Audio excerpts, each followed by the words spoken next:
Here lies the corpse of the last Canadian team left standing, your Edmonton Oilers. A 29-year drought turned into a 30-year drought. Some may blame the hands of one named Batman, but maybe we should be blaming the management of these 7 Canadian teams.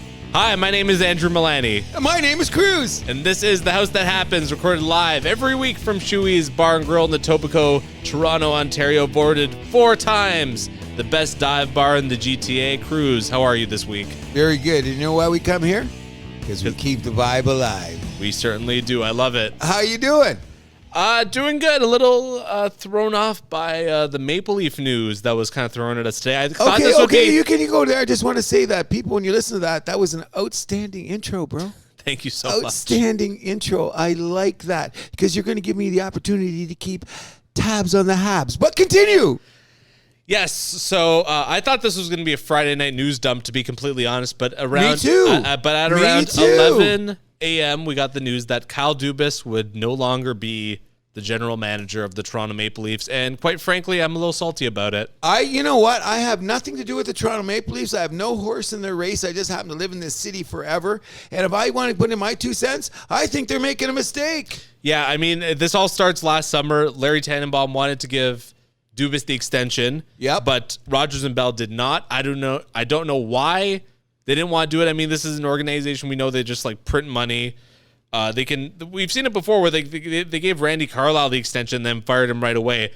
I don't know why you have like this lame duck GM situation. It made no sense. Put the guy under a ton of stress. You saw him during the press conference on Monday. The guy's burnt out, and it's easy to see why. Yeah.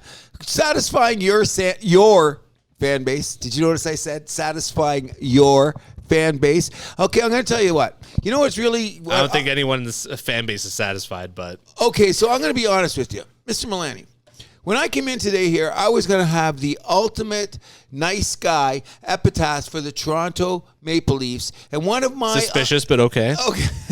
But one of the things I was going to try to get everybody to understand was, I think that you should keep the core together, just in understanding recent history, being the Colorados, the Tampa Bays, etc. Because you know what I mean? Like, what are you going to get rid of? Now, I'm going to say this. I'm thinking that somebody is freaking trying to satisfy the fan base because someone's got to be sacrificed. So what is this going to mean?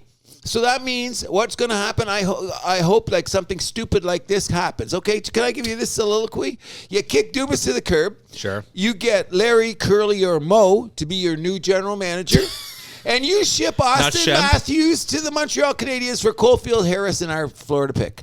I'd ask you, indica or sativa, where are you smoking right now, sir? But I'm just saying. I seen that stupid thing on. Like, come on, stop it. Well, if they don't sign Austin Matthews first, whoever the new GM is, who do you think is the prospect? If they don't sign the new GM, because I'm of the belief, and I'm not a Leaf guy, as you everyone knows. Everyone who listens to this knows. Okay, so what I'm saying is, I'm really believing they should have kept the core, and the core was Dubas. He's part of that core. So what are they going to do? He's the architect. Okay, yeah, along with Shanahan. Because I read an interesting article. When shit goes on and they're in the room, Shanahan's not in the room. Keith, Dubas, and Shanahan's out of the room. And what's the other guy, the assistant GM guy? Purdom? Yeah, you don't think they're not all in the room? Like one guy goes home, sure, walks his dog, talks to his wife, comes in, makes all the decision. I don't believe that for a second. No, it's a group effort in Toronto, which it should be. It should be like a kind of a brain trust there. So what part of the group is screwing this up? Bell or Rogers? I think you put it right there. It's part of the corporate ownership for... My guess would maybe be Rogers because they're the national rights holders. That's just my take on it. I could be completely off. Who knows? My worry is though. Well, I mean, for what I was actually starting to cool off on the fire Sheldon Keefe take. He's gone. Oh, for sure he's gone now though. Could be another mistake. Again, it could be. I mean, and then who's going to be the next GM? I've heard Mark Hunter float around. Dear God, I will scream in anger. Let the gods hear it in all the heavens. I will be so effing upset vengeance and furious if Mark anger. Hunter is GM of this team, because we can go back to his drafting record with this team, 2015, 2016, 2017. It's bust city. Yes. It was a horrible 3 years. Like, okay, fine. You hit with your first 3 rounds or with your first round picks there.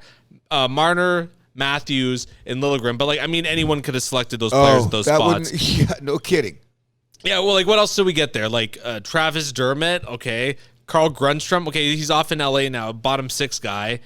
Joseph Wall, I guess, was part of the 16 draft. Got to give him credit there. But, I mean, the 17 draft, besides Liljegren, it's barren. Okay, so where is he right now? He's back in London, okay? So, like, London carries some big cachet with people in the NHL. We know that. Everybody knows that, okay? So, I'm saying that I remember back at the time, it was going to be Dubas or Hunter that was the GM. And then Colorado wanted Dubas, and that kind of forced their hand. Okay, agreed. So, yeah. I'm saying, you know what? If I want to shout out, I like Dubas, personally. I'm a big Kyle Dubas guy, too. My friends know that. Yes. I'm sure if you've listened to the show, you've picked up on that. Yeah. I have a lot of respect for that guy. I loved his press conference at the end. You really felt like the kind of the hardening, the maturity of Dubas shining through.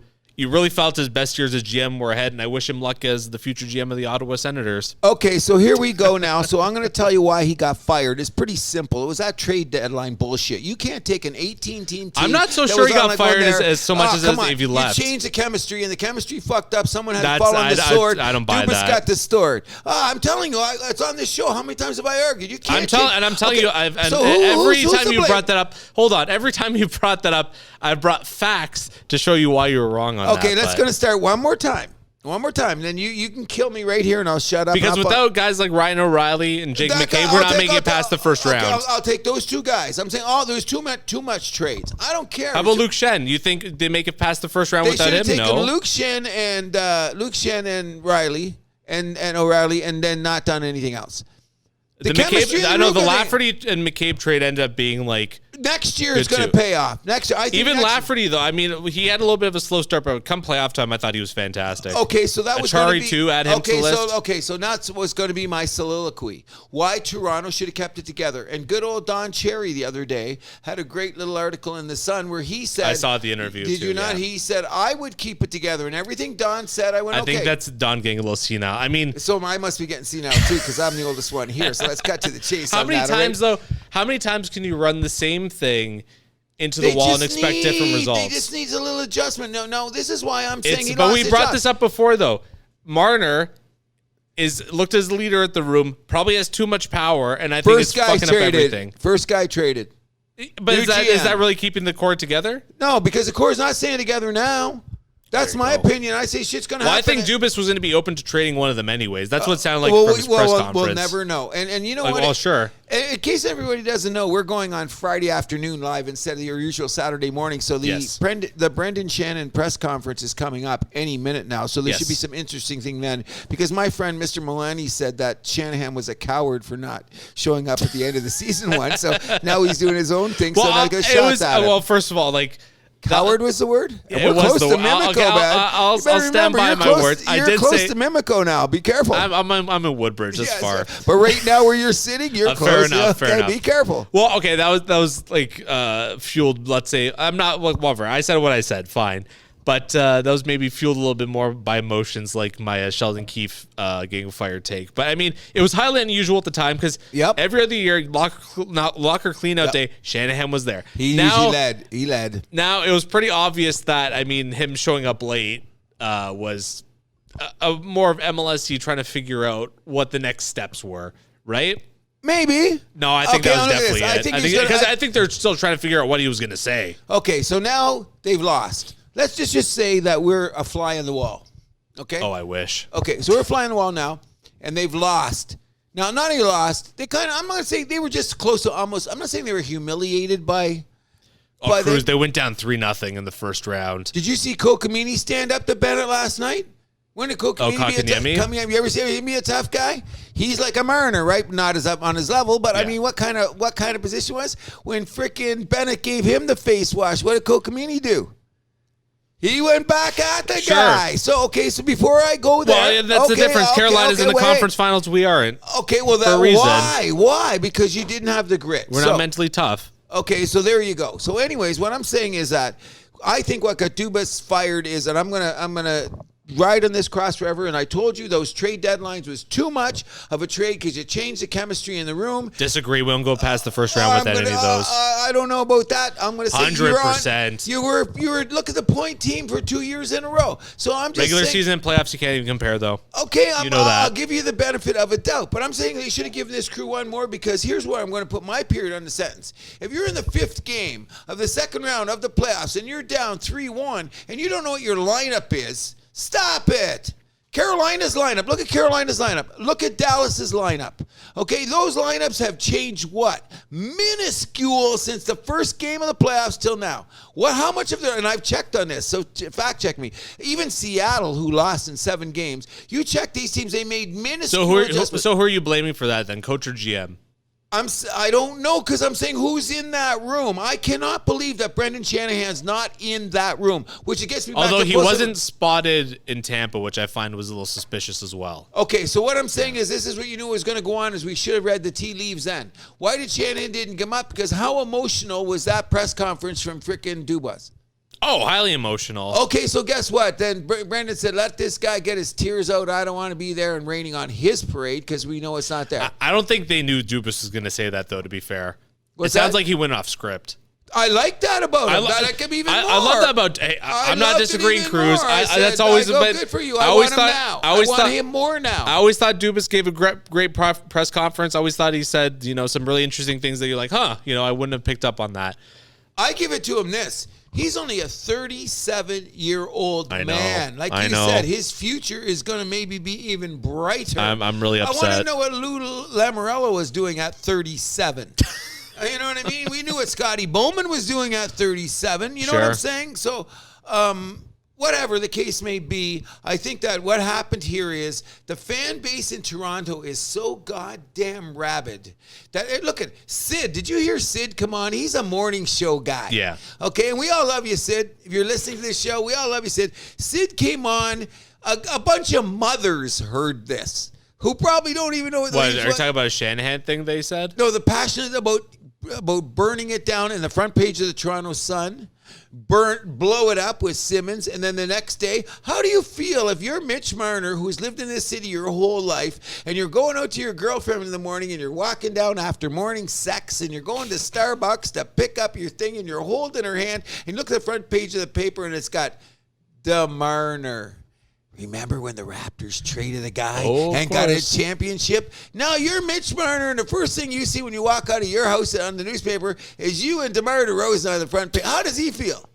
I'm sure it doesn't feel good. He's at it. So when the general manager comes in, who's going to be? How many times did you see Mitch Marner look scared during these playoffs? Again, I don't know if it looks scared. But, I mean, he definitely, there's something up there. Okay, he's scared. It's called fear. You know why? Because this is the bottom line problem with the Toronto Maple Leafs. This will be my epitaph before you give the Oilers theirs. Is this. If they had a Tyler Bertuzzi or a Mike Lucci. Okay, but... I don't want to say goon, but I heard it best from Don Cherry. He said this. One time during the playoffs, you know who John Wesnick is? No. Okay, this guy's just this side of Charles Manson. Okay, this guy's nuts. He was crazy, okay? When you seen this guy on a team, you go, that guy's batshit crazy. You don't want him on the ice fighting you. He's nuts. So what would he goes, he said, in a tight game, and you know in the playoffs, Wesnick's knee was gone.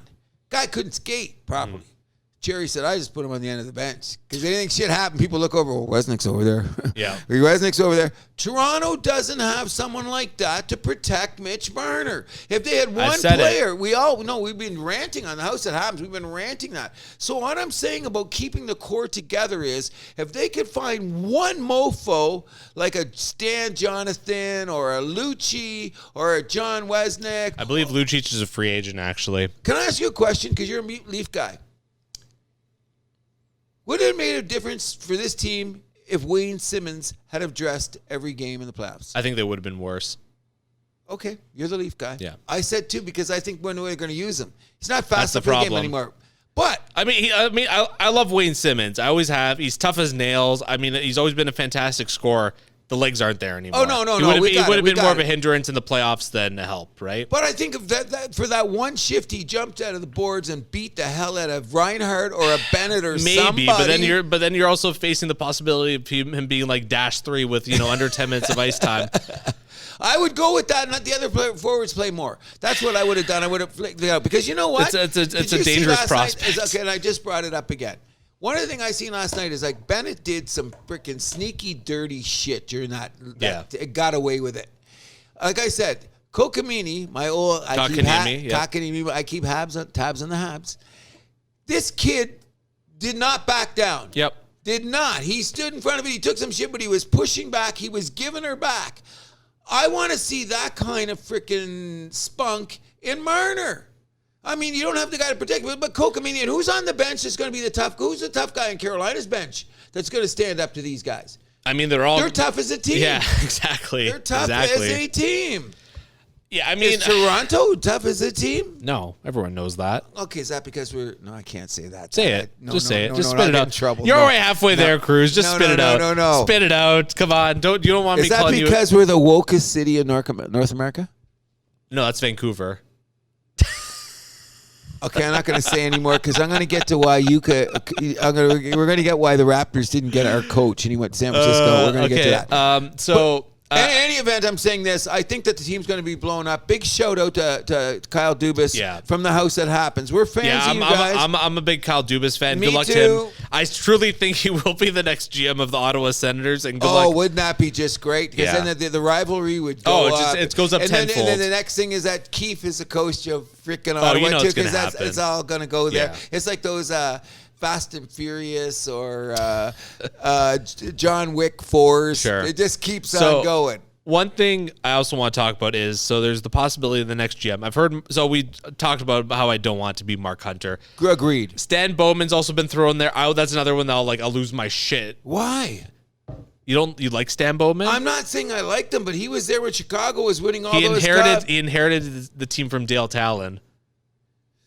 Okay, I'm not going to go there. I know the timeline. I'm not going to check it, but he kept things together there. I think he made some bad things towards the end. He made some really bad trades. Yeah, at the end. He made some really bad moves. But he was the GM when they got the rings.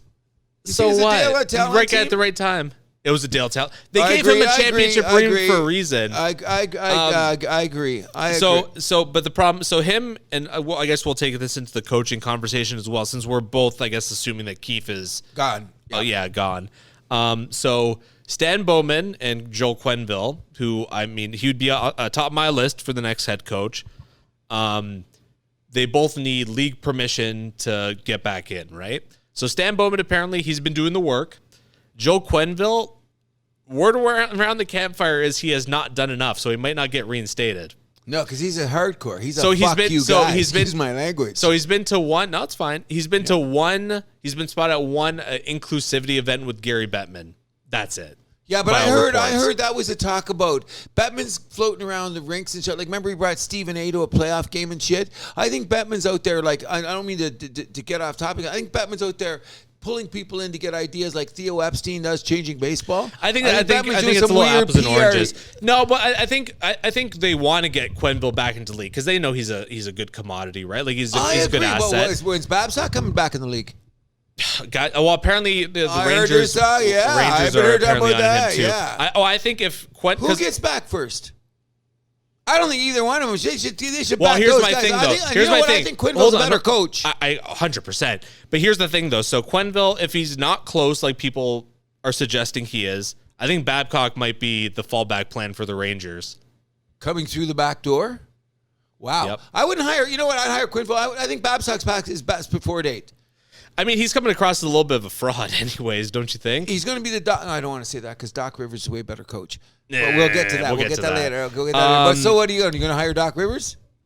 No? For the Leaf job? No, for the Raptors job. Oh, hell no. Okay, so you're not hiring Babcock for the Rangers jobs. They got crazy owner there. Don't forget that. Yeah, right? Well, he's a nut bar. So I'm going to tell you this. But for the Leafs, though, if it's not Quenneville, Gerard Gallant's got to be the guy. Oh, you beat me to the punch. That's what I was just going to say. There's only one guy to consider in this game because I think the Rangers made a mistake on letting him go. Oh, yeah. They've always been a little too trigger-happy there. But that's the owner. Remember, we're talking about the owner. Yeah. That's the owner there. That's his mistake there. Anyway, let's just take it full circle. One more time to Kyle Dubas. I understand. I really believe this. Something had to change in Toronto.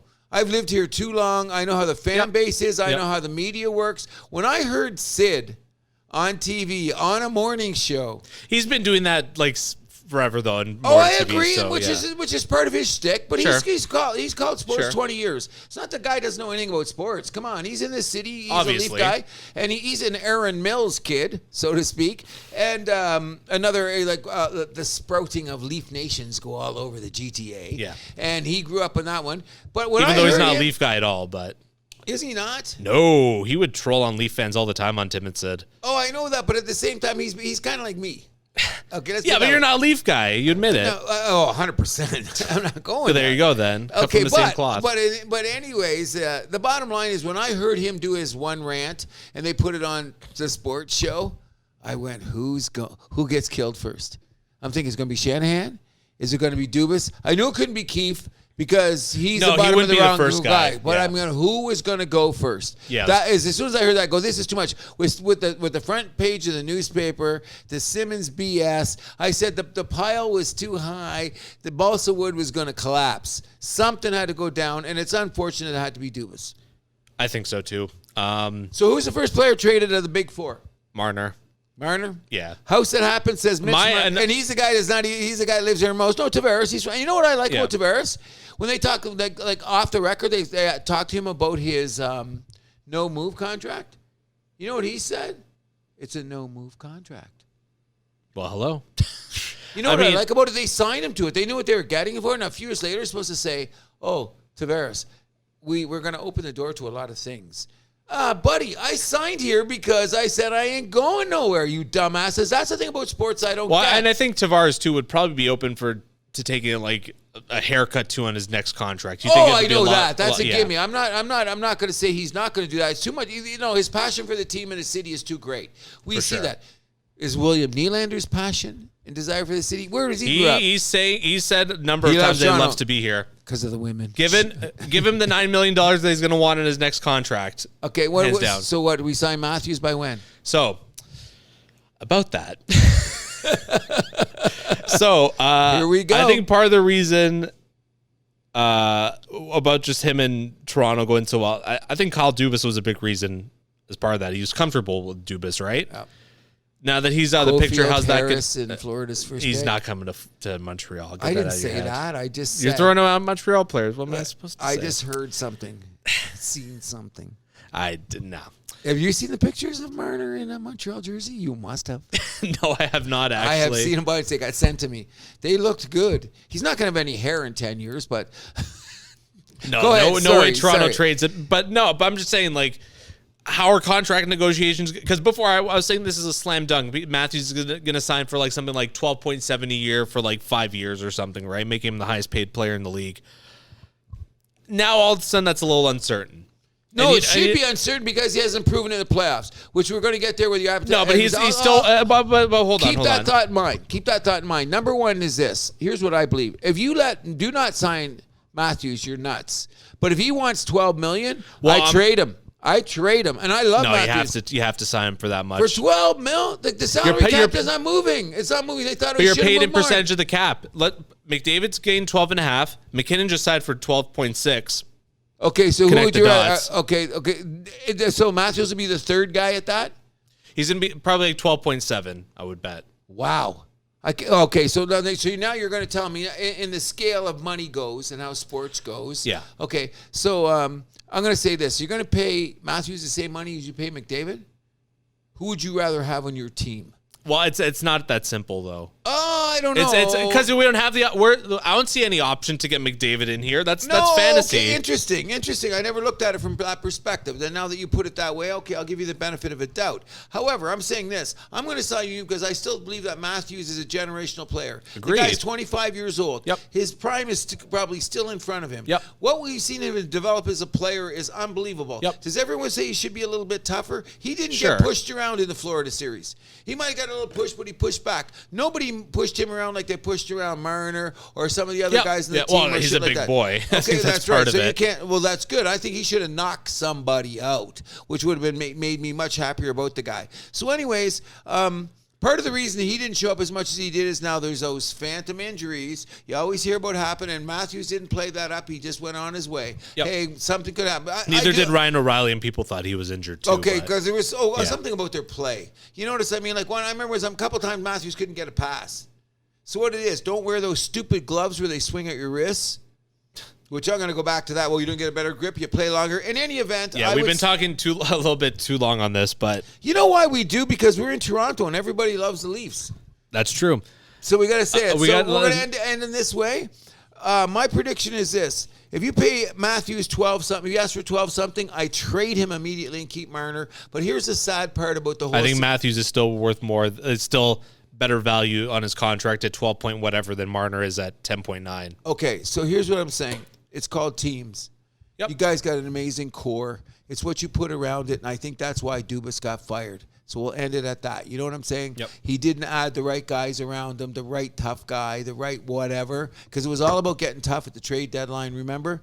And he didn't get tough, and they won the first round, which I thought would have extended his contract, just getting past the first round. But I think it was the way that the Leafs went out in the second round that killed them. You know what I mean? You know what I'm saying? No, you're right. And transitioning from a city that loves their hockey to a city that seems a little more apathetic. There was a vote in Tempe, Arizona for a new arena proposal. It looked beautiful, by the way, the whole facility, the whole... I did see the layout. Now continue. So there was 3 separate votes. All 3 got turned down. Not even very close votes. Like they lost by 8% on all 3 of them.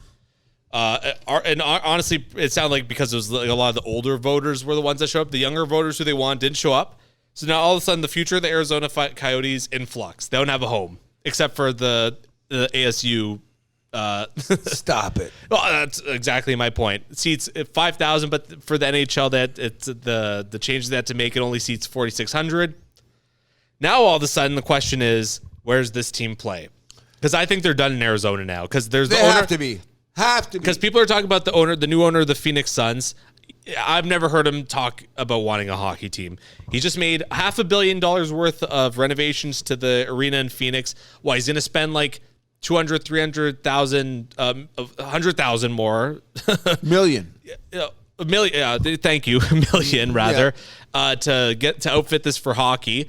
Include that with buying the team. That's $1.5 billion investment. I don't see that happening. This guy's a total basketball guy. That's why I love him. That's why he made the move so quickly. Why do you think Durant got to Phoenix so quickly? They're doing it down in June. We talked about this earlier. Yep. This guy's a basketball man. Did you see him at the court fighting with the ball with Djokovic? Yes.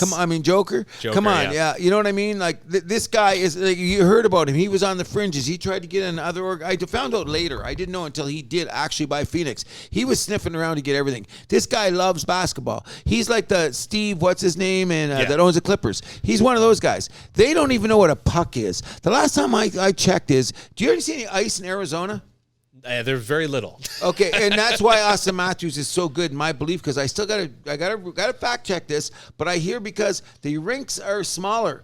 So when you play when you're 8 years old and you get to 18, it's the same size rink. I wonder if the same logic probably applies for what's his name in Buffalo. I'm blanking. The big guy, the 6'6" guy. What's his name? Oh, yeah. The Thomas. Yeah. But anyways, enough about Phoenix. So it sounds like the new favorite to land the Coyotes is Salt Lake City. That's interesting. Because, the owner there, so here they'll be here are the dots. We all white guys. He's already met with the Board of Governors. Okay. The meeting went well, apparently, and he's already committed to outfitting the Utah Jazz Stadium or arena to be more hockey appropriate. Because right now there's like the amount of seats for hockey isn't exactly NHL ready, but there's a commitment there. Okay, well, so anyway, they can move there next year, and like in 2 years' time, it'll be like a fully NHL ready rink. Okay, so let's get one step further. And he owns the Utah Jazz and the soccer team there, by the way. Anyways, in Utah, you can go up in the hill and ski. Yep. There is some kind of... They've hosted the Winter Olympics. They've hosted the Winter Olympics. So there is some kind of relevance with ice hockey. And you know what? It's interesting. All the time we talk about switching teams, I always say, bring one more to Canada. Quebec's got to get a team. Hamilton, whatever. Second team in Toronto. Yes, all of that talked up. And then you said Salt Lake City. And it was like a light bulb went on, and I'm going, if they put a team in Salt Lake City, I seriously believe it's going to do gangbusters. Thank you very much, especially because there'll be no brothers on the team, so then they'll be good. Even though, come on, they're a great basketball supporting team. Oh, for sure. Utah Jazz have a huge fan base. Oh, yeah. But I mean, the Canada thing didn't really make sense right now because I think just for geographical reasons, like to mix up all the divisions again, that'd be such a nightmare. No, like, what are you going to do? Put Columbus back in the West? I don't think they want that. They'd be very upset. Well, but I think that the biggest mistake that they're making now, and even though I've only got 3 things to say to that province, everybody knows which shows just how corrupt politically the whole province is. Everybody knows the biggest mistake ever was moving the team out of Quebec. But you had to do it on No one wanted the team. And then all of a sudden they got good and I was like, oh shit, too late. Oh yeah, the Vultures came in and took it. It's a Pepsi thing. I know that the money came in too big. Yeah. Okay, but in any event, everybody knows. And didn't they build the arena now? The building's already built, right? 20,000 seats, I believe, something like that. It's ready to go. It would be I would like to put it this way, because Tony Kornheiser put it very sentimentally, so to speak. The reverence of hockey in Canada cannot be undenied, putting on a level of soccer in Brazil, so to speak. And when all the Canadian teams go, there's always a sigh. It's like when all the six, the original 6 comes in. So if you're talking about fan bases that support hockey unequivocally, passionately on disciple levels, it makes no sense for him to come. And I you know what? I have nothing good to say about Quebec. You know that. But to put a team should go in Quebec City. Yeah. People got to realize that the NHL would be better with a team in Quebec. I don't care what they ever said. I don't necessarily Hamilton or Markham, which would be tremendous successfully financially. Anyway, you look at it. Just like I was arguing to people, I would say before I leave this planet, there'll be an NFL city in Toronto. The question about Quebec is the province big enough to support 2 NHL teams? Oh, no problem. You think so? Back in the day, Quebec was sold out all the time. It's not exactly back in the day now, again, is it? Well, so what is it? You think the population is dispersed that much? They don't let anybody else in there expect to speak French and can skate. It's Quebec. Remember? I don't know. You don't think it can support 2 teams? I'm skeptical because then why would you? You see, you weren't around in the prime of that rivalry. Okay, I have a book. Oh, I understand. No disrespect to. I know. I've seen the videos of the Good Friday Massacre. Oh yeah, that was amazing. Not good, bad, and ugly, but in any event, yeah. But that's what it got to. It got to that point because, like, you know what I mean? And I hated those guys. They knocked us. They upset us. They upset a Guy Lafleur team with those freaking Czech motherfuckers. Okay, you know what I mean? And Dale Hunter. Oh, they were Slovakian, those guys. Oh, were they Stastnys, yeah. Oh, yeah, Slovakian. In any event, they had Dale Hunter. Okay? Oh, there you go. There you go. And that's when you realize, like, you know when you watch what is it? Looney Tunes? Oh, yeah. Okay, and you show the bull going, and the bull is sharpening his horns. That's Dale Hunter. You've used that analogy before. Okay, so. Exactly. That's Dale Hunter, man. He was one of those guys. You know, he didn't care. Like, you know. Pre-show, we talked about the sucker punch on Pat LaFontaine. That's just ruthlessly wrong. I didn't see the puck. He's ruthlessly wrong. And Come on. He threw some elbows. But you know what, though? If you go back and check that Quebec team, they had a guy named Goulet. Michel Goulet. He scored 50 goals every year. You know why? You couldn't touch Goulet. Mm-hmm. You couldn't touch. If you looked at that guy, you didn't touch him Montreal because they started face washing him out, got different. But if you touched him, you're going to get you're going to lose your spleen to Hunter. And they had another big defenseman. But Quebec was built like that, old school. Like their scorers scored, their stars were stars, and then they had guys around that just came out they were like Leonard Kenny. They had Leonard Kenny at the end of the bench. That guy was going to be there. And I'm not saying that's a good thing, but I do believe, like, I miss Don Cherry. And Don Cherry said, Maybe Simmons might have made a difference. I will never know. Nah, I'm not buying that. But let's back to the Arizona thing. So Salt Lake City, the clear favorite right now. I agree. The only thing is the owner says he wants to start fresh with an expansion team. I mean, beggars can't be choosers in a situation like this. And let's not forget, the Atlanta Thrashers sale to Winnipeg was announced May 31st, I believe, of 2011. I remember I was in high school. I was in grade 12, and then Stanley Cup playoffs and all the buzz was, whoa, Winnipeg got a team. How cool is that? Yep. Could be a similar thing going on now. I wouldn't be, I think right now the NHL's got to be telling Xavier. Oh my God, I'm blanking on the owner's name right now. Oh, I know the guy. They're telling him to sell. Okay, what's even different is this: is that you got to realize, okay, when they have that, when they all those owners go into the room, Arizona is part of the revenue stream. Barely now. I was just gonna say. So all the other owners are gonna say, they're making the league look like a joke. What revenue stream? There you go. Okay, and you know what? And everyone knows this. I'm gonna say the house that happens. Well, especially on my side of the thing is that I'm such a PTI guy. Remember, Michael Wilbon lives in Arizona. Okay? Yep. What's he saying about hockey in Arizona? He likes hockey, but he goes to Chicago to watch games. And I mean, looking back at the history of the Coyotes, mid-2000s, they had the opportunity to build that arena in Scottsdale. And truly believe if that Scottsdale arena had been built, we wouldn't be having this nonsense conversation about this team like we've been having. They've always had attendance issues anyway. So, are you going to be able, you're going to build a 20-seat arena? What is it, $12,000 to make money? No, but in the early days of the Coyotes, they were attracting people. Novelty. Okay, but still, novelty. If it was in a good place, because the problem with Glendale was that it was in the middle of nowhere. It was a garbage arena, or not in the desert. It was a nice arena in a desert, but middle of nowhere, close to nowhere. Okay, but forget. Let's take the desert part out of it. Okay, just away from everything. It's so out of the way. Like Canada.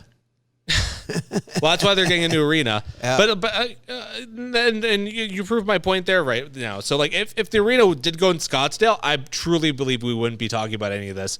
I'm not sure I can buy into that because I'm going to say this. Because it's close to the population core. But the population got to go to the games. Okay, but you got to make it it's the Tampa Bay problem in baseball. Oh, okay, but look at Tampa Bay now. They're coming. People are going to the games because. But their attendance numbers aren't great. I always say this. You have to look at it how do you put it? I'm not saying genetically, but aesthetically or whatever you want to do it. I don't see people skating on the desert. Okay, they were talking about this thing on the PGA this morning. Made me laugh. Do you know the golf course? They got this little thing you practice on. It's a little piece of freaking... it's a turf. Yeah. Lovely the turf is. So when they have golf courses in some of the places in the Saudi Arabia, because there's no grass. Where do you get grass, okay? So when you when you drive from hole to hole, you put down your freaking piece of thing, put the golf ball on it, and hit it from there. Then you go to the next hole, and you put your piece down and put it from there. Is this what we're going to do in Arizona? We're going to put pieces of ice around so they can skate around? Yeah, that's how you grow the game. It's not going to grow in Arizona. Did it grow in Atlanta? Well, okay, that's also because the teams were garbage. No. Because the other thing I'm going to say to this, and you're talking about who's going to go there, and you said before the show, Houston. So I want to be on record that's saying chocolate cities do not support hockey teams. Now, people are going to lie because they're going to say, hey, L.A. is. I'm saying Houston will not be a team. I can't see Houston Aeros. They barely drew. They had Gordie Howe and his kids. They barely drew. Come on. No, I don't say Houston. I'm saying how about Kansas City? Salt Lake City or bust. However, if the guy wants an expansion team, you put two more in. You put one in Canada. But you can't do it now. No. Arizona, and just that's a down the road thing. Yeah, but way down the road. Sure. Down the road. Because Toronto still has to get a football team, but that's another. That's totally separate. But so now that we get over the Arizona situation because they're so lame, and I can't believe we talked about those schmucks for so long. I heard that you had a little something to say about another Canadian hockey team. Team with a guy that's supposed to go on Mount Rushmore, but you don't get on Mount Rushmore unless you win a Stanley Cup. Well, I mean, did you see the press conference by oh my God, I'm blanking. Their GM. Oh, I forget his name, but that was I thought that McDavid and Draisaitl were just as lame during their freaking thing. Why didn't they cry as you want? You're talking about the Edmonton press conference? Yeah. Yeah, I thought it was worse. They went from him to Draisaitl and McDavid, and they sounded like little girls who got left at the dance. I don't think so. I just think they were. I did. I thought Austin Matthews was much better. Austin Matthews came to the plate and went, damn. And then he went home. He didn't make excuses. He said, damn, and he went home. McDavid went on like this soliloquy about War of the Worlds and whatever, and this is how teams work and blah. No, man, you lost. You sucked. You didn't have enough defensemen. Do you think you had a better goalie? Do you think he's regretting signing an 8-year deal in Edmonton? 100%. Yeah, I brought this up with my friends today because longer time to get to Toronto. Yeah, go. Because we're talking about the Matthews thing, and then someone's like, "Oh, I'm surprised Matthews wouldn't want to sign an 8-year deal," and I'm like, "You think McDavid's happy about that 8-year deal? I think it's more beneficial to Stars to sign like these midterm, like 4, 5, 6 year deals." Yeah. And you know what's going to happen though is that the thing about McDavid is because he's still so young. He's only 26, right? 25, 26. He's my brother's age. Yeah. Okay, so the deal on that is it's going to be funny is when you get to the end of his contract, if things go according to the financial revenue streams in the NHL, his contract will be a steal. Yes, it's funny because like when they put ink to paper, it hasn't gone. Oh, when they put it to paper, I thought it was nuts. Him and the Draisaitl deal, people thought they were nuts. Whoa. It probably cost Peter Chiarelli his job. Maybe. I think it was a big reason why. Because you didn't have the associate pieces that you could put in at the time, to make it work, and then they didn't go there. But I'm telling you this much: God bless you, Mr. McDavid. But if you don't win a Stanley Cup, you don't get on the Mount Rushmore. I'm starting to think it's not going to happen in Edmonton. He's a terrific. Come on, we got the chase. There's only one thing I want to say about McDavid, and Ken Holland's the GM, by the way. I want to talk a little bit about his press conference after because it was a little unhinged, which I loved. Oh, of course it was. Yeah. He did the same thing in Detroit when he was younger. But he was going on about like how he's like, oh, like I don't invest in green bananas and like because I'm old. And then he started going on about how like the Stanley Cup is like a party machine. Did you hear that part? No. Oh my God, it was hilarious. He's like, it's a party machine. He's like, you think it's a 1-year journey? No, it's a lifetime journey. This, and then you get that, and all you want to do is party. It's like, I'm like, oh my God, this is hilarious. Oh, but where did he come from? Oh, Detroit. And what did they have? He was there. It was winning. It was the winning culture. There you go. But Edmonton, there's some major question marks there. I talked a little bit before. I was talking a little bit before about Evander Kane. I'm starting to think he's past his best before date. Where did he go? Where hasn't he gone? Where did he go last? Okay, remember this time last year? You'd be pumping his tires coming into the year. Hence the reason he got the contract. But it's like a tale of two seasons. Like he put up nowhere near the production he did last year. Did you think he was trying to be the tough guy? Because you need. Remember we were talking about Toronto wasn't tough enough. Mm-hmm. I think that sometimes maybe Evander Kane was trying to be the guy to protect his team at times, which kind of impinged or impeded his ability to be a productive scorer because his other time was we're going to be tough, and forgot about scoring.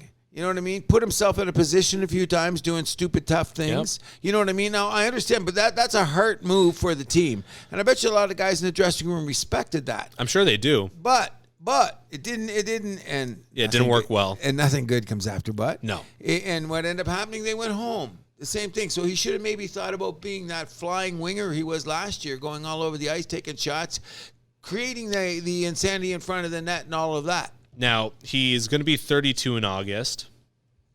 And he's got his contract goes till he's 34, right? Yeah. So, and the point I wanted to get to is he's kind of like, he's not quite like a tier 1 star. He's like a tier 2 kind of guy, right? Yep. 32, that's about the age where you start wondering where the cliff is. Okay.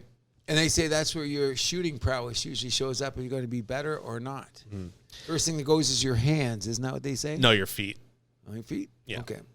The legs go first, then the hands. And it looked like his legs, he's got 3 more years at 5.125. Yeah, but I thought his skating was fine. I thought he still had that high-powered skating. I didn't think that was there. Do you think it's like a between-the-ears thing then? And like kind of like he was playing like something, a position or taking a role that's not his. He's got full no-move clause, too. That's exactly. Oh, no, he did that for sure. You know what I mean? Because he got the money. After all the bullshit that this guy pulled in his career, got this contract that could suffice him for the rest of his life. So that's where he took they're stuck with him next year, too. That's the thing. Because he's got like a $4 million signing bonus due on July 1st. So that makes him essentially buyout proof. Okay, so let's talk about this then. What was the biggest mistake that the Edmonton Oilers made? We started this season in saying Dubas was smart not to give Jack Campbell that money. Oh, okay. I think that Campbell should have played more in the playoffs. No, now they made a mistake. They got too stubborn about Skinner. They should have given him a chance. Yeah, I mean, I think they better learn by that next season. I think next Campbell training have a better camp season next season. Training camp, I think you got to make it Campbell's job to lose, if for nothing else than the sake of the contract that you signed him to. Exactly, but he didn't. You know what? When they brought him in, he was solid. Then they go back to Skinner. But to be fair, though, I wouldn't have started him in the playoffs. You got to go with the guy that got you there. Oh, but look, the other teams have changed. Dallas switched a couple times. They went. No, back. Ottinger's always been their guy. No, they got switched one game, didn't they? He started every game? Yeah, but he started every game. Okay, so was it Jersey that switched? Jersey switched a couple times. Florida, they started Lyon, but then they went to Bobrovsky. He's not getting out. But then that's another contract thing, though, because Bobrovsky's getting 9.5 or 10 or something. Did you see the save he made in overtime, the pad save? Yeah. Oh. That was worth his money right there. How did he get his pad out?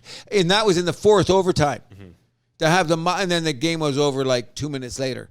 But how do you have the moxie to make that save in the fourth overtime? God I guess we'll take that him. right to conference finals. Game 1 started last night. Florida, Carolina, a quadruple overtime thriller. Epic game that will be in the annals of the NHL for the rest of the history of the NHL. Yep. Agreed? As any game that goes to at least triple overtime is kind of goes to legendary status immediately. It has to. Come on. Fourth over, that's 27 innings or something in baseball or whatever, right? You're starting your third game of the night. Yes, you're starting your third game. I was just telling you off mic before we started, because I come home, I work afternoon, and I walk the dog. I thought I was putting on the replay. NHL replay, because I forgot the game's still on. And then I looked up and I realized they're in overtime. Whoa, what's this? And thank God I'm one of the people that I didn't have to get up this morning. So I watched to the very end. And like I said, I think the Bobrovsky save in the fourth overtime was I thought that was the winner. I forget who was on Carolina that made the move, that good winger. Made a great play. It was one good play, made another great play. Mm-hmm. That's basically what it is. That's why we watch sports. If you guys anyone out there get a chance to watch that highlight, it's what sports all about. The forward made a great play. The goalie made a better one. That's all there was to it. That's why we watch the games, and it's over right now. So I don't know. Because they won the first game, do you think it's going to be? I'm still saying Carolina to win the series. I'm still saying so too. But I mean, this is starting to look like one that could go deep. I mean, Was that the first home game Carolina dropped these playoffs? I believe it is. Wow. I believe it is. And not only that, when do they play again? Tomorrow night? No, okay, so this is the second, because they lost Game 5 to the Islanders in the first round. Oh, right. Yeah. So they'll play Saturday next. That's Game 2. So that means that means they're right on schedule after a 6-period game. It's going to be sloppy Saturday night. Take some overs, guys. They're going to be it's going to be sloppier. Come on. Oh, for sure. You know what I mean? Just the wear and tear on the guys. It's going to be sloppier. Probably some quick goals. I think that probably benefits Carolina. Yep, at home. And then psychologically, Florida's going, we stole the one at home. Yep. So it could go there. But we're not going to talk a lot of time with that, because the Dallas Vegas series starts tonight. I just want to give a shout out, and I want to compare, because we're going to go on to the next subject we're talking about. When you talk about Game 7s, we all want to see Game 7s. That's the essence of sports. We've got here, that means that teams are battling. They're going for it. It's all the competition we do. It's the reason we do podcasts, the reason we obsess about sports, blah, blah, blah, blah, blah. So we had 2 Game 7s, and once again, what do we have? I wish the markets were as good for the Philadelphia 76ers Boston Celtics games it was for the Kraken and the Dallas Stars game, because the difference in the competitiveness is unbelievable. The 7th game in hockey was stunning. I would line up to watch games that good. If I had it had everything that game. Oh, it was an unbelievable hockey. Everything you love about hockey was in that game. The basketball game I would have put in the recycle bin immediately.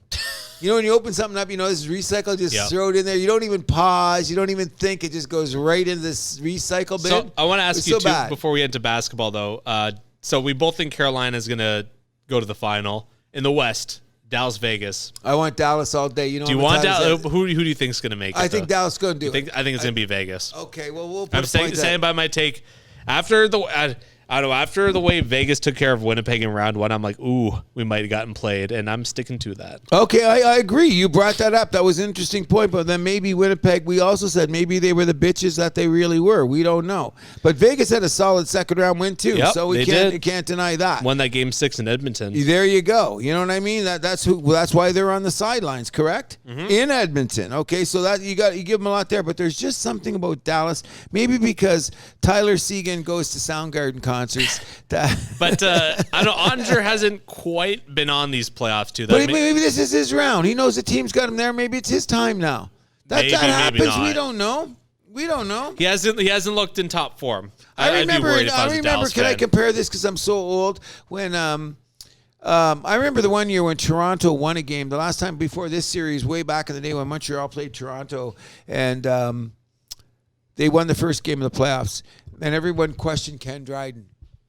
Like, what's Dryden been doing? The teams carried Dryden to What year's this? I think it's 79, 78, whatever it was. And then afterwards, Dryden just was amazing, and Montreal won the Stanley Cup. Against who was this? Well, Toronto, I forget what years. They swept Toronto both those years. Did we swept them in 79? Yes. Oh, I know we kicked the shit out of you. I know Mike Palmatier gave it 2 years in a row, 78, 79. I thought it was 4-1. We won 4-1 one year. Maybe not. Okay, 79 for sure I know was a sweep. I felt bad for Darryl Sittler for about 2 seconds. If you really want to think about it. In any event, my whole point being is this, is that, I really think that there's something about the Dallas team I like. I mean, there's some stuff I like them too. It's just the goalie, the way he's playing makes me nervous. I'm saying he's going to win it now. That's the whole idea. No, so you guys swept Toronto in 78 too. We did? Both? Yeah, that's when I learned how to drink scotch. I turned of drinking age. Those are amazing days, people, by the way. That's why we keep tabs on the Habs. Those are amazing days. And so going from amazing to absolute shit, we can go back to that Philadelphia-Boston Game 7. Now that we're going to switch you over to the basketball thing here, I'm just going to say this. You know that we talked about it all season, and I still haven't finished my Pump for the Rebuild, Bill Russell, which I should go to hell for, but I'm glad I've done it. I've got the outtakes. I'm going to finish it with my rap song. Is that being this? Sometimes there's so much fraudulent shit about the NBA. Oh, yeah. It just drives me crazy, okay? And one of them is these Game 7. So what I said earlier in the year, and I'm going to go with this now as we continue on, that was a horrible Game 7. Awful. The shooting on both teams even. It's just that Philadelphia shot twice as worse. Okay, is that how you're going to put it? What happened to James Harden? His legacy's done now. Go run back to whatever city you're going to go to, and I'm glad that Joel Embiid made our top 5 bitch league, because at the end of the thing, his press conference, do you hear Embiid? That's classic Embiid. Yeah, classic bitch. Bitch, the guy's a bitch. Okay, I'll say it as a Raptors fan, seeing him cry at the end of Game 7 is one of my favorite basketball moments cartwheeled. ever. I didn't know I could cartwheel. It was back-to-back of him, and then just like Giannis wasn't being a bitch, but just like the upset face he had. Oh, yeah. Just being frustrated by Kawhi. Those back-to-back was magical. Oh, yeah, no, it's no dumb, man, which tells you why we all loved Kawhi. But I'm just saying this much now, okay? So we start off again, and I'm gonna take this home. Philadelphia should have beaten Boston. It's just that Boston has just had better talent. As a team core. Yeah, they do. Okay, and now let's just talk about it this way. Philadelphia kept knocking on the door. They didn't get over the next level, so they have that little bit in common with the Toronto Maple Leafs in this, that, what? Someone's got to be the fall guy. Doc Rivers was the fall guy. A lot of coaches. So they went crazy on the coaches. Oh, my God. Spoelstra, talked about how disturbing it was of just the number of coaches in the NBA. Bang. Oh overdone, gone, ruthless. Okay, but you know what? I mean, but you look at even like it happened in our state, like Nick Nurse, 2019 winning coach, next year coach of the year. Bye. You're out of here. Okay, but let's take it one step further on understanding that note. Is that every time that someone's got to fall on the sword, it's because something didn't go right with the team. That's like 2 instances. It just tell you how much of a coach Ilma Udoka really is. Oh, hell yeah. Because that he was for me, because now Mazzilli or whatever his name is for Boston, he's throwing freaking clipboards and losing his shit. But he's only in his 30s too, so I get it. He's very, very young. But I'm going to go back to my original Just a side note here, he's a little bit of a weird looking guy, don't you think? He's got all kinds of he's like the nerd technocratic. I know all of this. You never see that guy crack a smile. No, it's so weird. because he's a math guy. He's like that guy, but he doesn't know how to. In my opinion, he doesn't know how to add manage people. The human element part. He's got that, like the math part down. He doesn't have the human element down, which goes back to this one step further. Jimmy Butler is a goddamn bandit, and I'm going to shout out to Kyle Lowry again, too, because I think Miami's got something here, because I said way back when there's a problem in the Boston dressing room. That's why I thought they were losing to Philly. I thought so, too, but it was a great comeback. No, you picked Boston. You were smart enough to say they were going to win, but okay, I agree. Wasn't. Okay, but I know that. But I'm saying now I don't know, because I love Jimmy Butler, and I'm going to give Kyle Lowry huge props, but how does Jason Tatum not take a shot in the fourth quarter? The quietest 30 points in the history of basketball. Yep. And the guy doesn't take a shot in the fourth quarter. I was surprised to see he had 30 points by the end of the game. The quietest 30 points I've ever seen in my life after scoring 50 in a closeout game against Philadelphia. And Jaylen Brown played ISO for the last 6 minutes. He wasn't giving the ball to Jesus. Okay, so is that not a problem? Oh, yeah. When your best player on that game one is Marcus Smart, and you're the Boston Celtics, you got a problem. Oh, big problem. Nothing against Marcus Smart. The guy played him and Al Horford both. But the other guys on that team, they are out of sync. Oh, totally. Because are they Tatum guys? Are they Jaylen Brown guys? Yep. You know what I'm saying? There seems to be just something that's not in sync, and the only guys that are playing like Durant. There we go. So, and you know what? I respect. I hate the Celtics anyway. So if they lose, me too. I don't have a problem with that. But I'm all Miami in this series. 100%. And I'm really going to say this though. My respect for Al Horford and Marcus Smart has gone up. I'd take either one of those guys on my team tomorrow. Oh, I've always loved those guys. You know, no problem. One of them was a Florida product. The other guy was an Oklahoma State product. The way they played in college is reflected. The way they played their whole careers, I'm going to get it. Jason Tatum and Jaylen Brown, I hope you fuck up just so Boston doesn't win anymore, because I hate them so badly. Okay, can we talk about it like that? Yeah, so, I mean, we're both going for Miami. I think Miami's still in game one in Boston. That's huge for the Heat. If they can hold serve, so to speak, win games 3 and 4 at home, then they're good. They're going to be good. They're going to be sailing. tough to beat. But you know what, though? And understanding that, because we're running this show extremely long, as we usually do, is that the interesting thing is, and I've heard the word sweep and broom. I can't see the Denver Nuggets sweeping the Lakers after last night. Oh, no. So this series, none of these teams have lost a home game these playoffs. There you go. There you go. I mean, can Denver steal a game in LA, games 3 or 4? It's possible. And if they do, they'll win the series. Oh, for either of these teams. If you can steal a road game, that's it. But I mean, that could also, but for the Lakers, you also can't drop home court. Like you can't let Denver steal a home game or else you're done. Oh, they're done. So I want to shout out to Kitchener's own Jamal Murray last night, who was they call him playoff Murray. Yep. He was the guy that rescued that game. People forget. 37 points. Oh, you got it. And I think 10 boards too, right? Yep. Okay, so and he was a physical force out there when things got physical. Even though you got to give Michael Porter his due, he'll never be physical. He's got a couple of big threes. But the bottom line, people forget, late in the third quarter, the Lakers were up by 10. Yeah, and then all of a sudden that league just slowly started to shrink. Yes, it was in the defense. Now, I'm going to say this. I don't know. I know that basketball is the toughest sport to referee. But sometimes I see shit like, why don't they, then the games would last 4 hours. You see stuff, and then it goes on, and that's not called, and the next time it is called. Like, there was one thing when LeBron went to that, and I don't want LeBron to get everything. LeBron went up there, and I rewound it 3 times. He got hacked twice. No call. Yeah. Okay, the next time down, Anthony Davis turns right, foul call. Now, I thought Anthony Davis was weak last night. Yeah, he didn't have a great game. No, you know why? I don't want to disrespect Chris Bosh, but when you big men have a chance to go to the net, go. Don't sit back and try the jumper, because your jumper's not working. AD shot 18 on what? I don't know what his numbers were. Horrible. His shooting percentage. I don't even think he had 20 points last night. No, he had 18 points, but his shooting percentage is brutal. I bet you it was around 30% or less, which means you shouldn't be shooting that night. You know what I'm saying? Yeah, and he's supposed to be the focal. Well, I mean, at least the plan was he should be the number one guy on that team now. On the offense. Yeah, yes, that was the plan when they got him and LeBron. And there you go. And he should have moved Joker around because he's usually better at doing it. Because if you look at career stats, AD against Joker, AD usually has the upper hand. Maybe he got. But there could be a changing of the tide here. I mean, it looks like Jokic. It looks like Jokic is kind of hitting his stride here. You know, best playoffs he's ever had his career as player. By far. He was Mr. Regular Season and no show in the playoffs.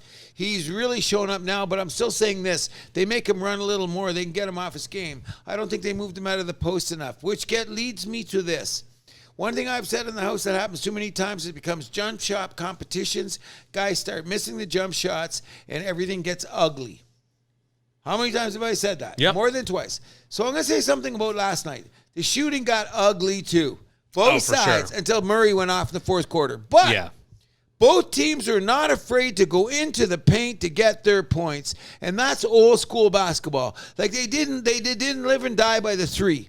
Like once they miss a couple threes, and LeBron, you may be the greatest player of all time. You got to remember when to take a three or not, because a couple times they. Oh my God, LeBron! That's one of my biggest pet peeves about LeBron. Is he plays?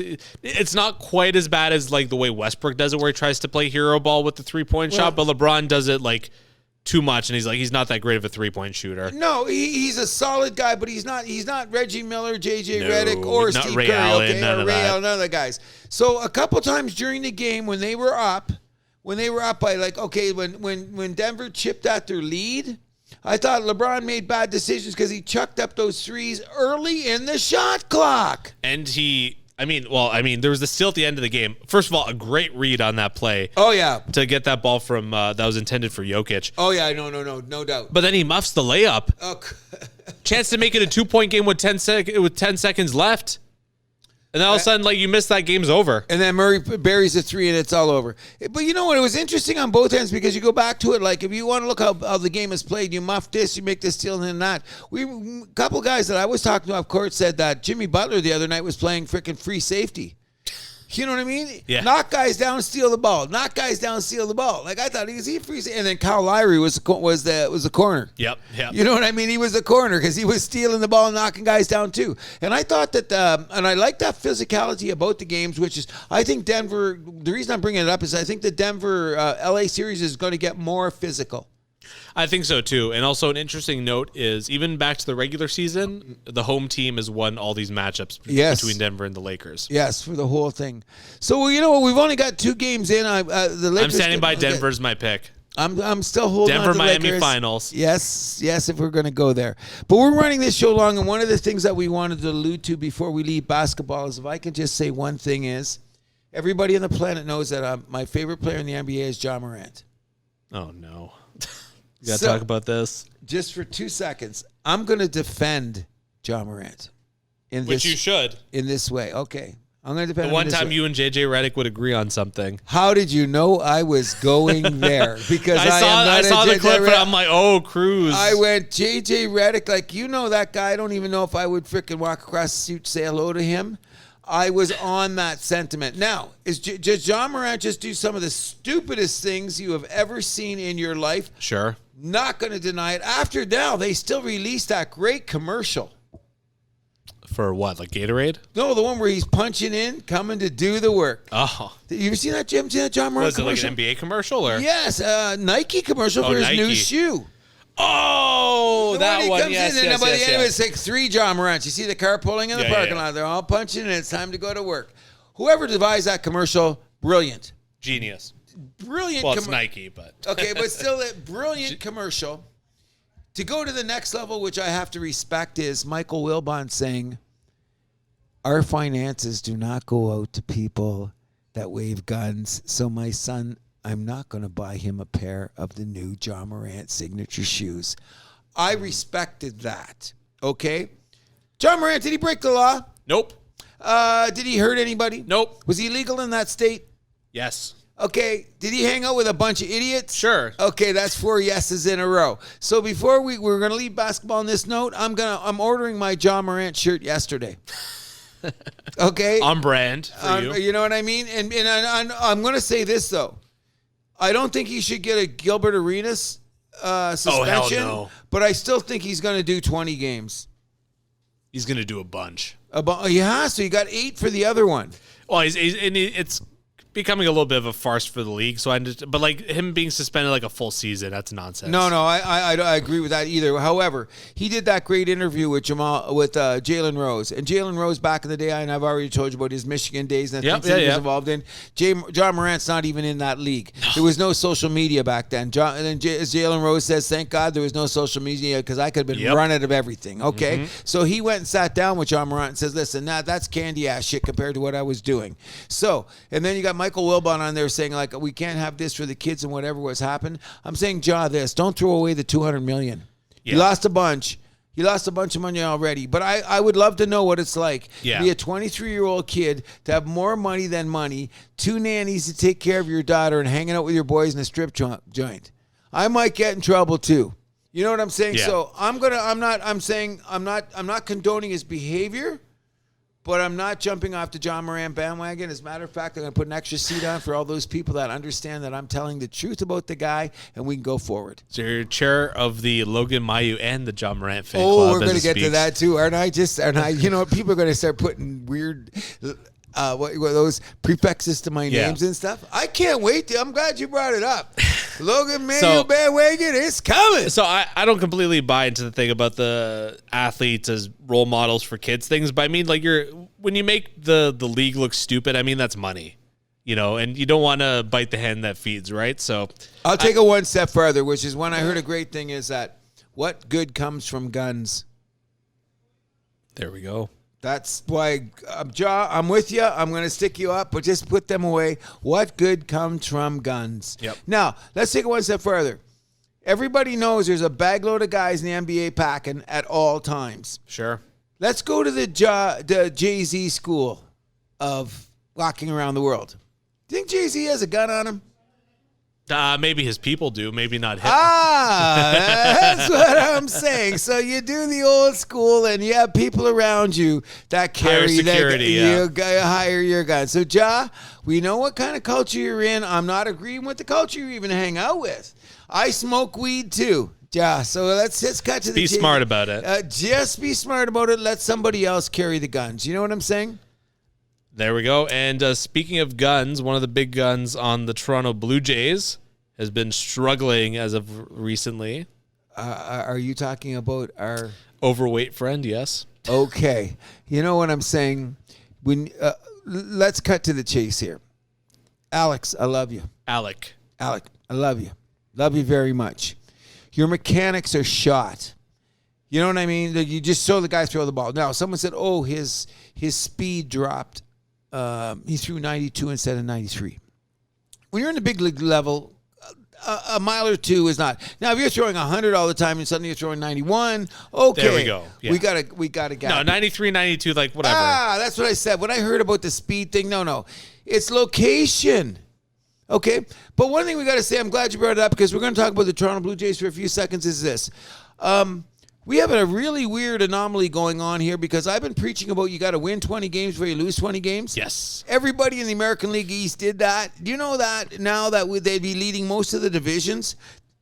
We've been calling this the American League Beasts my whole life. Yep. Before you were born. This season is even more insane. So what I'm saying is if it's going to be American League East Beasts, Toronto, you can't lose to the American League East teams. Nope. You know what our record is now? Now, I know it's only the Yankees, and this series was weird. Don't you agree? Oh, between Judge peaking and, you know, the guy getting thrown out for the sticky stuff and everything else. It was sticky. Okay, we know that. If they're going to throw out Scherzer.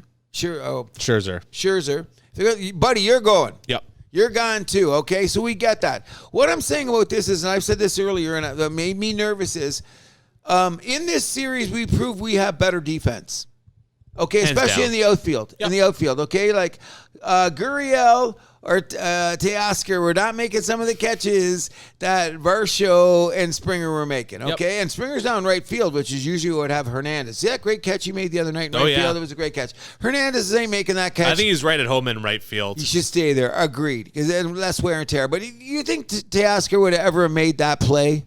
He'd have started running the other direction to start. He might have made up for it with his arm. With his arm, yeah. After bounced off the wall, throw up the guy at third base, okay?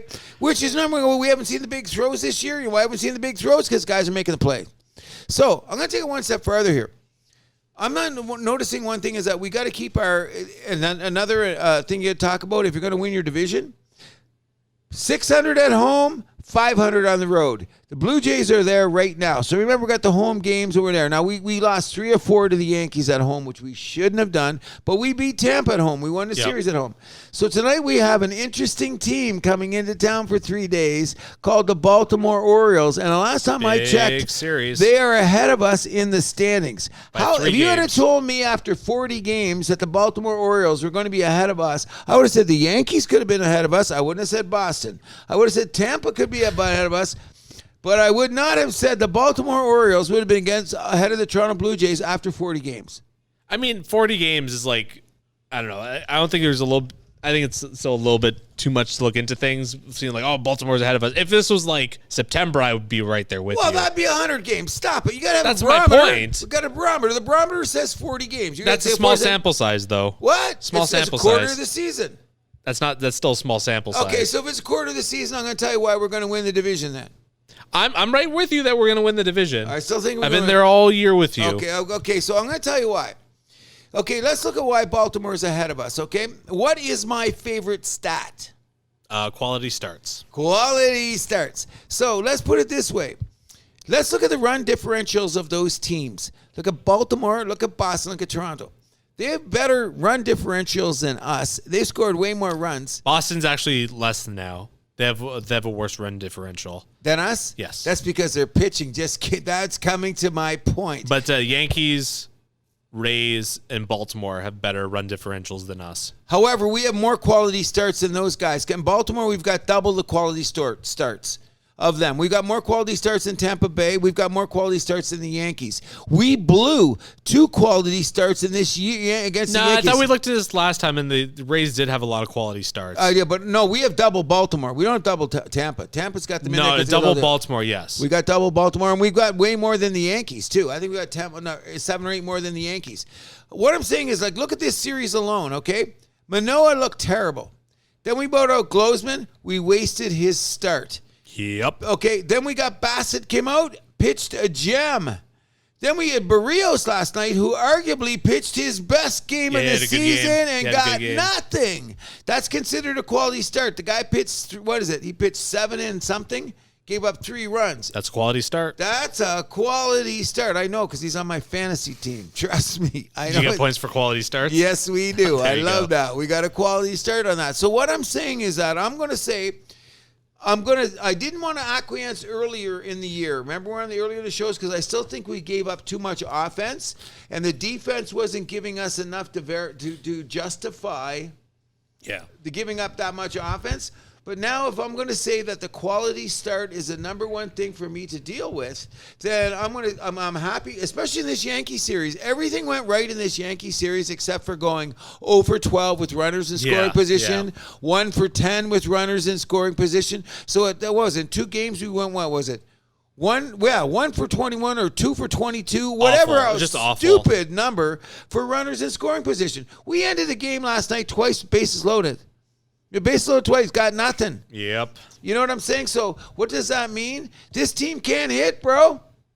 What have I been saying? This team really cannot hit. Now, we've had this flu bug bullshit and stuff like that, but I love Varsho. I love everything about him. I love his moxie. I love the way he's played defense. I love to come out with his lunch bucket in his hand. The man can't hit 3rd or 4th. He should be our 8th hitter. He should be down with Carmeyer. He's not hitting very, very well. No, he's not. The only smart thing that I've seen that Schneider has done is solidate the thing that I've been bitching about. If you don't have the same guys playing 2nd and 3rd for the whole season, you're going to have trouble. So guess what? Espinal and Bichette has started, the last 5 games? Yeah, which is the way it should be. 100%. And guess what? Espinal's bat's coming around now. There you go. Because he's getting the reps. Now, What are you saying about Merrifield? Where do we put him? How does he get in? Rotate in the outfield. You know what I mean? Yep. He was in left field. He looks solid. I like him better as a left fielder now than a right fielder, by the way. Oh, yeah, 100%. I like him out. So we're going to get Kiermaier in there, too. So basically, we got 4 guys that can play outfield. And on those days, we want to give Springer a break. 5 with Biggio. You don't think Biggio can play left? Biggio can play anywhere in the outfield. I think he's too big to play second base. Just because his father played second base doesn't mean he can. No, I agree. I don't think he's a good I'd play him like outfield, first base. Okay, outfield, first base. Yeah. Okay, we're good with him there because he's. You know what? I was leading on him with the 40 games gone in the season. He's not living up to what I thought. This is his season. That guy's older than I thought. He's like 26, isn't he? Yeah, it's a do or die season for him. We alluded to that before. Exactly. It's got to be the same. And you know, he's not showing us enough. The improvement I'm getting, as I say, you got to get so many games to get better, is Danny Jansen. Yeah. Okay, he had a slow start, but he's coming along with the big hits he's had just in the last and that's been his reputation too. Okay, so that's what. So, like we talked about this before the show about whether or not you regret giving up Gabriel Moreno. 100%. I would not have given up Jansen though. I think Kirk may have possibly been the sacrificial lamb in that situation. Okay, so we should have got. Now I'm saying this for sure. We should have got more for Varsho. We gave up too much to get Varsho. Okay. So in any event, but here's an interesting thing. Here's another thing, and look at it this way. As much as I'm ragging on the defense we didn't get from some of our guys named Gurriel, Hernandez, and Tapia, all those guys' bats are coming alive for the respected teams. They all started slow. Look at Tapia, and he's playing the same role in Toronto with the Red Sox. Yeah. You know, like he doesn't play every game, but he gets in there, he makes a catch, gets some hits, does his thing. Okay? We don't have any of those guys anymore. Who are those guys? You know what I mean? Like we had Tapia, we had Gurriel, we had Toscar Hernandez. We could move them around. Some games we could hide them. Because remember, we did make the playoffs last year. Yeah. Okay? Who do we have like guys like that this year? Biggio? No. Kiermaier and Varsho. Merrifield? Merrifield is our guy, but it's like he doesn't. He's got a lot of stolen bases. If he's on your fantasy team, you're happy. I'm just saying that I don't know what his position is, but I'm saying that I don't think that Kiermaier... He's an outfielder. 100%. And he's probably got a better bat of the 3. I'm realizing now. If you tell who's got a better bat, Varsho, Kiermaier, or Kiermaier, whatever his name is, and... Merrifield? Merrifield. He's got the best bat of the 3. I think that all the defense that you're going to get from those guys, we sacrifice too much offense. Because I'm thinking we're talking about September. We're going to talk about Kiermaier going to be in what? A 225 hitter, a 240 hitter? Varsho, I hope he hits 250. Yeah, I'm really hoping that. I don't think he's like a 270. He's got the perfect swing as a left-hander for the Dome, so we got 120 games left. I really think that average is going to come up, though. I don't think it can't stay that low this year. Okay, but he's got the swing for the Dome. That's my point. And Shapiro, guys. Again, small sample size. I think it's 40 games is a lot. That's a quarter of your season, man. But how many home games? Because we're talking about that's what I'm saying. We'll give him that by the All-Star break that we're going to have to get up. We're going to see more out there. But he had a couple of big at-bats that he produced nothing in the Yankee series. He came up to the plate with some ducks on the pond. Didn't give us nothing. You know what I mean? The guy that's coming around who was kind of dragging his dick in the dirt, and I brought that up offline about you, like the defying analytics. Brandon Belt. Yeah, it really has. Ever since I brought that guy's name into the subject, he has changed 2 things. His defense is always there. Forgot the guy can't play defense, and his bat has suddenly come around. Yeah, if he can, his OPS is at 735 now. If he can get that closer to 800, we're good. You know what I mean? And you know, with his limited at bats, I don't expect him to play every day. No, it's not his job. But he's gonna have to play 120. Yeah. He's going to have to do his 120 to get there. So I'm going to say this. The reason I'm going to say it's over that is if you look at, if we've got double the quality starts of the Baltimore Orioles, and you're saying that it's only 40 games in a small sample size, so we've had 40 games, we got 23 quality starts. You put that over do that 4 times, that should be division-winning material alone. Without hitting, without defense, without anything, even though both of those have to combine to get you there, so to speak. But if we take your small sample size, which is only 40 games, and do it 4 times, and we get to the end, what's going to happen? We should win the division. I'm right there with you. And I think that's a good note as any to leave. Yes, we were going to do that because we've been talking too much about everything. So I think we're pretty well to the end of the show, don't you, Speak? Yeah, so I just want to give a quick little shout out to Formula One. Unfortunately, the Emilia-Romagna Grand Prix was canceled because of the flooding in the Emilia-Romagna region, unfortunately. I don't know if you've seen the pictures or video of what the track looks like now. It's a mess. Okay, then don't put them out there. That's well, that's all. That's what I'm saying. Well, they didn't. They canceled it on Monday. Okay, but just like it's just sad. It's unfortunate. Imola, that's one of my favorite tracks in all of racing. Oh, boo! I did not know that. Yeah. That's interesting. There, I think it's hot take. I think it's a better track than Monza. That's probably going to get me stabbed by my fellow Italians, but. Okay, well, we're going to go there. So, one thing is going to go there. We're going to end this show on this note, if you don't mind, because we're getting into the heart of baseball. We're at the beginning of the playoffs and stuff. So, I'm going to sound, I don't know. There's many words that you can say when you go like this. You can call me xenophobic. You can call me definitely not racist. I'm a hater. I hate everybody. But I want to bring something up that's starting to really irritate me, and it's probably changed a lot about the baseball things that have gone on besides analytics. The other thing that has changed it is the certain cultures that you bring to baseball. And one of them that's really irritating me of late is, Mr. Milani, you know that show Soul Train, don't you? I'm aware. You know Soul Train. Walter Payton is famous for being on Soul Train. You know why? Because he did the Soul Train line. You know what the Soul Train line is? Remind me. Okay.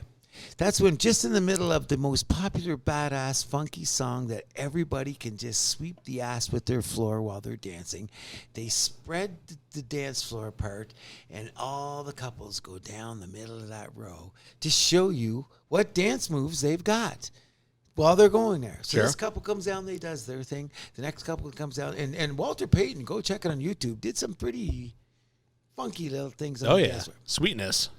That's called Soul Train. It's not called Major League Baseball. So all you Latin American frickin' baseball players that hit a home run, don't go around the bases like you're on goddamn Soul Train. I'm getting sick of it. Like, what are you doing? Go around the base in your 14 seconds. Don't go around. And you know what? I love Vladdy.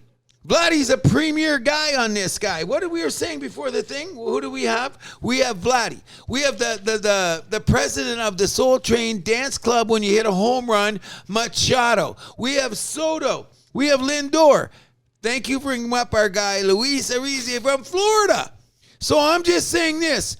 If I was 1974 and these mofos went around the bases like that, them getting chin music as soon as they're getting in the batter's box, because this is a baseball game, not a dance floor. So if we get into a heat of a game in September and some dumbass goes around the bases and does that, and the next pitch bounces off his helmet, I don't have a problem with that, bro.